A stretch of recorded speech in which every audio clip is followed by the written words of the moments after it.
Hastanesi açıldı. Yüreğir Devlet Hastanesi kapandı. Fakat şehir hastanesi bize çok uzak olduğunu, bu nedenle öğrencilerin özellikle uzaktan eğitim sürecinde ders çalışamadıklarını, internete giremedikleri için bunları dile getirdiler.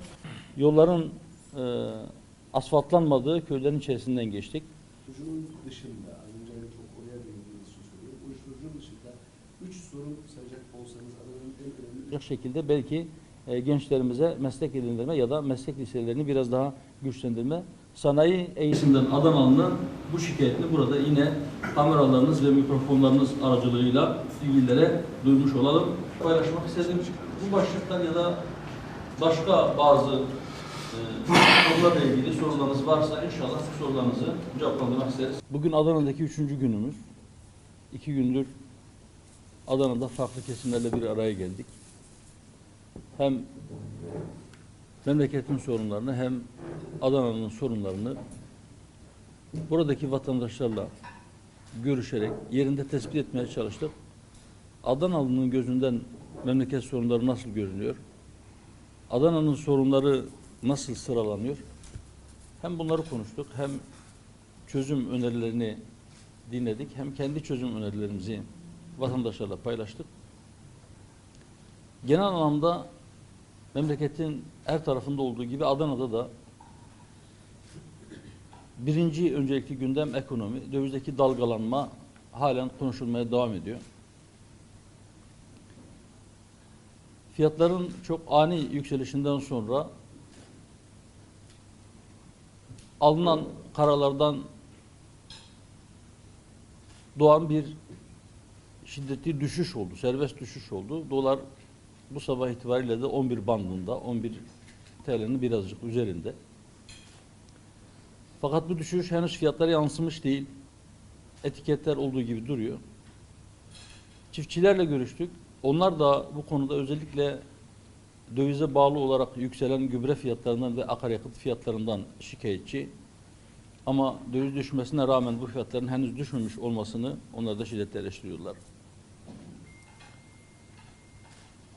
Esnafla görüştük. Bu fiyatların kısa bir sürede inmeyeceği yönünde bir düşünceleri var. Çünkü dövizin yüksek olduğu dönemde, fiyatların yüksek olduğu zamanda almış oldukları mallar ellerinde olduğu müddetçe bunu çok fazla indiremeyeceklerini dile getiriyorlar. Ama gerçek şu ki İstanbul Ticaret Odası Başkanı'nın da açıkladığı gibi füze hızında çıkan etiketlerin paraşüt hızıyla inmesi doğru değildir. Fakat maalesef piyasaya yansıyan budur. Umuyor ve diliyoruz ki döviz fiyatlarının stabil hale gelmesiyle bu sonuç bir an önce etiketlerde de kendini göstersin ve canından bezmiş vatandaşın hayat pahalılığından olan şikayeti bir nebze olsa aşağıya iner diye temenni ediyoruz. Biliyorsunuz 2022 yılında uygulanacak olan asgari ücrete %50'nin üzerinde bir zam yapıldı ve o dönem yapmış olduğumuz açıklamada eğer fiyat artışları durdurulmazsa bu makul bir oranda açıklanan zammın çok kısa bir sürede eriyeceğini dile getirmiştik. Ama memur emeklileri, işçi emeklileri ve memurlar maaş artışının haberini, oradan da bir müjdeli haberin gelmesini bekliyorlar.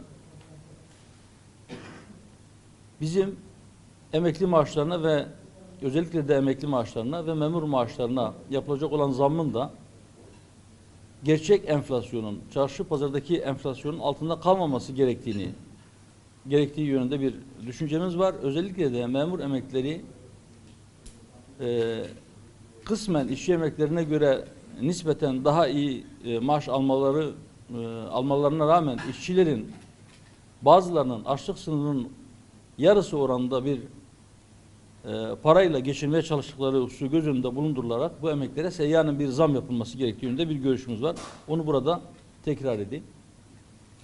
Yılbaşından sayılı günler kaldı. Ülke gündemini meşgul eden başlıklardan bir tanesi uzunca bir süredir sahte içkilerden meydana gelen ölümler. Malumunuz her gün bu haberler televizyonlara yansımakta ve sahte içkiden ölenlerin sayısı 100'e yaklaştı. halen hastanede tedavi gören vatandaşlarımız var. Sadece sahte içki öldürmüyor. Sahte içki belki hemen öldürüyor ama içkinin bağımlılığı olanı da aslında insanı yavaş yavaş öldürüyor.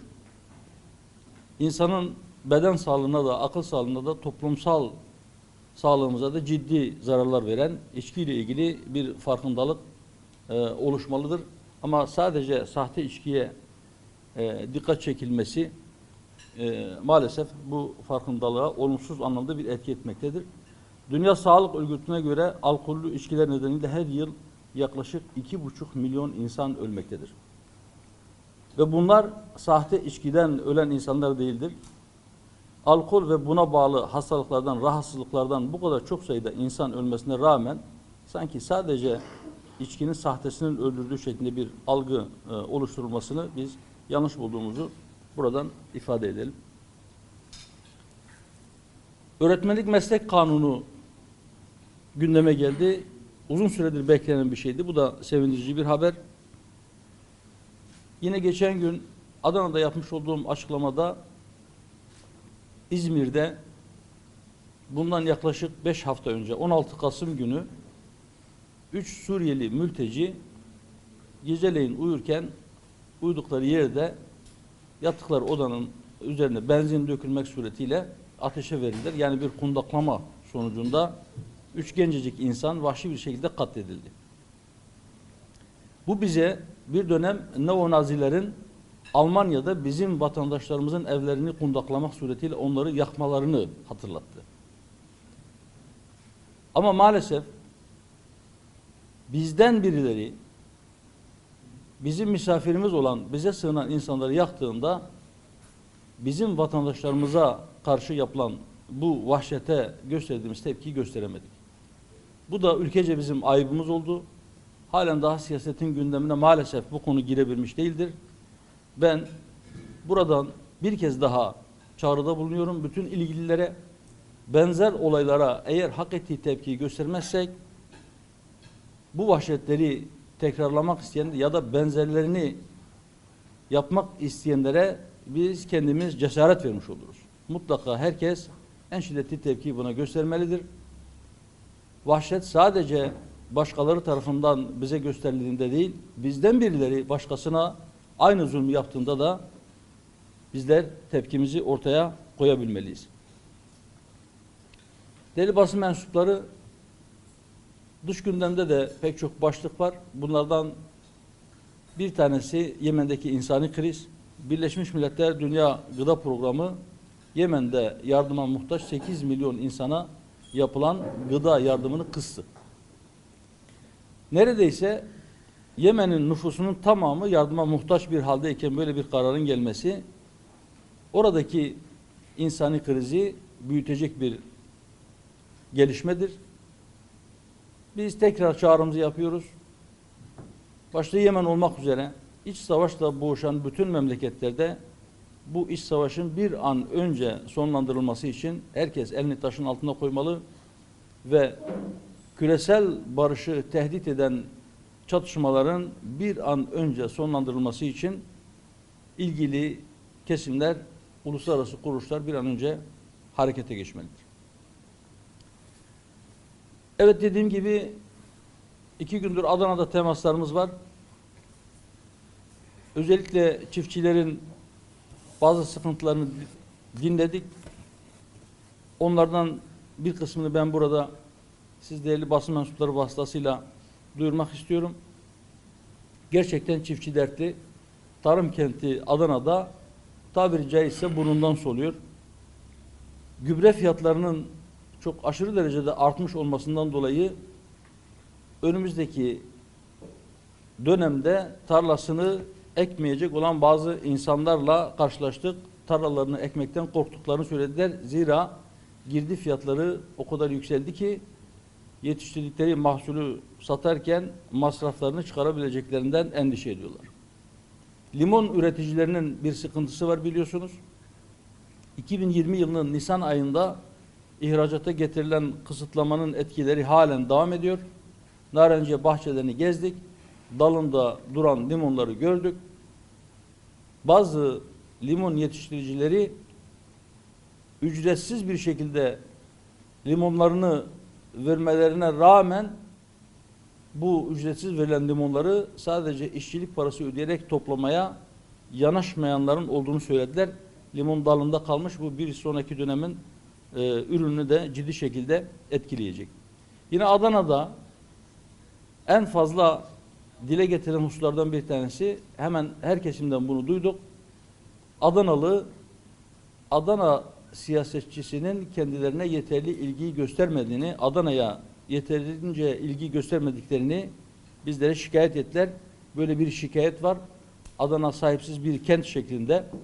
Ben parti ayrımı yapmadan söylüyorum ama her kesimden Adanalı'nın bu şikayetini burada yine kameralarınız ve mikrofonlarınız aracılığıyla ilgililere duyurmuş olalım. Gerçekten Adana'nın özellikle güney kesimi, yani Güney Adana, çarpık kentleşme, plansız, düzensiz şehir, daracık sokaklar, trafik sorunu ve belki bu düzensizlikten kaynaklanan daha pek çok farklı sorunlar. Bir diğer Adana'nın sorunu, Adanalı kardeşlerimizin şikayet ettiği bir diğer husus, Adana nüfus itibariyle Türkiye'nin 6. kenti olmasına rağmen uyuşturucu ile ilgili istatistikler Adana'nın İstanbul'dan sonra Türkiye'de en fazla uyuşturucunun tüketildiği yer olarak kayıtlarda geçiyor. Bu yoğun uyuşturucu kullanımı gençleri maalesef, Adanalı gençlerimizi pençesine düşüren uyuşturucu baronlarına karşı yeterince mücadele edilmediğini bizlere göstermektedir. Bu sorun da sıklıkla dile getirilen bir husustur. Buradan ilgililere bir daha sesleniyoruz. Uyuşturucuyla mücadele konusunda daha önce planlar yapıldı. İçişleri Bakanlığı tarafından Çukurova Üniversitesi'nden öğretim üyelerinin başkanlığında çalışmalar yapıldı. Fakat bu çalışmaların yeterli olmadığı, bugünkü rakamlar bu çalışmanın yeterli olmadığını önümüze koyuyor. Yeniden ciddi tedbirler alınmak suretiyle Adana'nın bu illetten kurtulması veya en azından bunun minimuma indirilmesi için ciddi bazı adımların atılması gerekiyor.